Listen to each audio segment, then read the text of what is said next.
వాసంతి కళ్యాణ్ వీళ్ళు first week నుంచి భయ్యా టాస్కుల్లో ఇచ్చి పడేస్తున్నారు. ప్రతి టాస్క్ లో ఆల్మోస్ట్ వాళ్ళే విన్ అయ్యారు, లేకపోతే సెకండ్ ప్లేస్ లో వచ్చారు.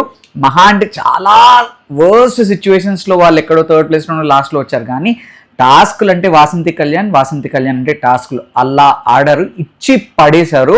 కళ్యాణ్ వాసంతి వాళ్ళు గెలవడానికి one of the major reason Vasanthi. Physical టాస్క్లో మాత్రం కళ్యాణ్ బాబోయ్, ఒక టాస్క్లో నటరాజ్ మాస్టర్ని ఎక్కడికో ఈడ్చుకెళ్ళడం కానీ, ఎండ్యూరెన్స్ టాస్క్లో కానీ, లేకపోతే చాలా స్ట్రెంగ్త్ టాస్కుల్లో అయినా ప్రతి టాస్క్లో ఇచ్చి పడేశారు. అలా అని వాసంతిని టాస్క్లో తక్కువ అంచనా వేయలేమండి.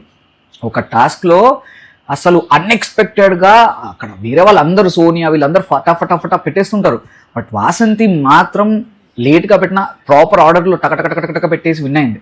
అలానే వాసంతి కళ్యాణ్ వాళ్ళు గెలిచిన ప్రతి టాస్క్లో వాసంతి చాలా సపోర్ట్ ఇచ్చింది, చాలా స్టాండ్ తీసుకుంది. అండ్ గట్టి పోటీ ఇవ్వడానికి, వాళ్ళు గెలవడానికి అండ్ టాప్ పొజిషన్లో ఉండడానికి కళ్యాణ్కి వాసంతి చాలా చాలా చాలా చాలా ప్లస్ అయింది. అందుకే వాళ్ళు విన్నర్స్ అయ్యారు. అండ్ వాళ్ళు ఫస్ట్ నుంచి విన్ అయ్యారు కాబట్టి లాస్ట్ వీక్ బాండ్ క్రెడిట్స్లో వాళ్ళే number 1. And totally 5th week నుంచి బాండ్ క్రెడిట్స్ని క్యారీ ఫార్వర్డ్ చేస్తూనే ఉన్నారు. అవన్నీ క్యుములేటివ్గా తీసుకున్నా కూడా వాసంతి కళ్యాణ్ వాళ్ళే బాండ్ క్రెడిట్స్లో నెంబర్ 1గా నిలిచారు. అండ్ ఫైనలీ వాళ్ళే made for each other season 1లో విన్నర్గా కూడా నిలిచారు.